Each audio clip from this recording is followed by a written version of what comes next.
You finally sit down to do nothing. No phone, no task, no plan. 10 seconds pass, and your leg starts bouncing. 20 seconds, and your hand is already reaching for your phone. You tell yourself you're just checking one thing. But you're not just checking one thing.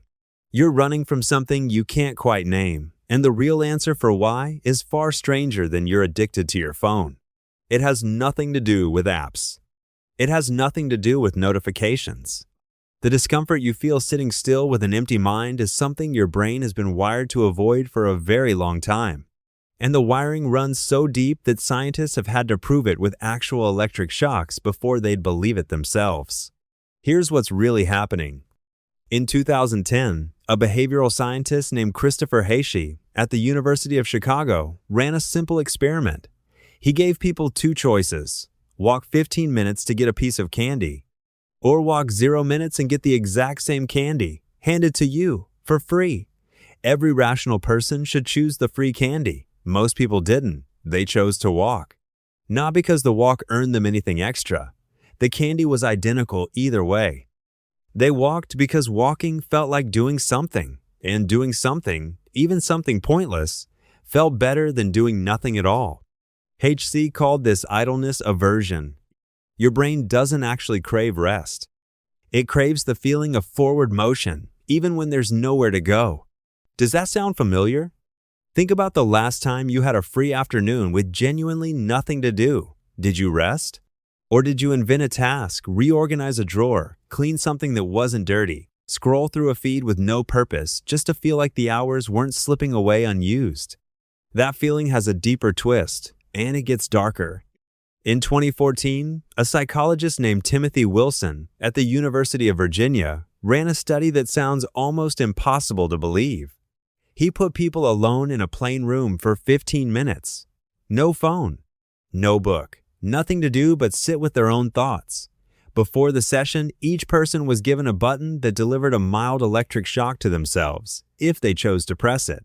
Beforehand, most people said they'd pay money just to avoid being shocked at all. But once they were alone in that quiet room, with nothing but their own mind for company, something changed. A quarter of the women and 2/3 of the men chose to shock themselves, voluntarily, rather than simply sit and think. Let that sit for a second. People chose pain over stillness. Not because the pain felt good, it didn't, but because an empty, undirected mind felt worse than a jolt of electricity running through their hand. So why would a brain be built this way? Why would doing nothing feel like a kind of danger? To answer that, you have to go back further than any office job, further than any smartphone, back to the world your body was actually built for. For most of human history, stillness wasn't neutral, it was a threat. If you were the kind of early human who sat motionless in the open grassland, unaware of your surroundings, lost in thought, you were the one a predator noticed first. Vigilance kept you alive. A restless, scanning, half-anxious mind that couldn't fully settle wasn't a flaw. It was a survival tool, sharpened over hundreds of thousands of years. Your ancestors, who could sit calmly and think of nothing, generation after generation, simply didn't leave behind as many descendants as the ones who stayed alert, busy, and on edge. That restlessness is still running in your body today. Except now there are no predators, just silence. And silence, to a mind built for vigilance, can feel like something is wrong. Here's the twist that flips everything you probably assumed. You'd expect that your ancient ancestors, without phones or jobs or endless entertainment, spent every waking hour grinding just to survive. Constant labor, dawn to dusk, no time to rest. That's the story most people carry around in their heads. It's also, according to the anthropological record, mostly wrong. In 1966, an anthropologist named Marshall Sahlins studied hunter-gatherer societies and coined a phrase that stunned the academic world at the time: the original affluent society. His research, along with decades of fieldwork that followed, found that many hunter-gatherer groups spent only around 15 to 20 hours a week actually working to meet their needs. The rest of their waking hours, the majority of their time was spent resting, socializing, storytelling, and doing, by modern standards, nothing at all. So the people most exposed to real danger, real hunger, real physical threat, had more unstructured idle time than you do right now, in a warm room, with food in the refrigerator and a roof over your head. How is that possible? Because their stillness wasn't the same as your stillness. Sitting around a fire with your entire community, sharing a story, watching the group, staying alert together, that wasn't idleness to a survival-wired brain. That was social vigilance, disguised as rest. It satisfied the ancient itch for alertness while still letting the body recover. Your ancestors weren't fighting the restlessness. They were feeding it, quietly, in a way that felt like connection instead of anxiety. You don't have that anymore. When you sit alone with your phone face down and no one around, your mind isn't getting that same signal of safety and numbers. It's just you and a restless brain with nowhere to point itself. So it manufactures a task. It reaches for a notification. It invents urgency out of nothing because urgency, to that old wiring, still feels safer than emptiness. This is why just relax is such useless advice.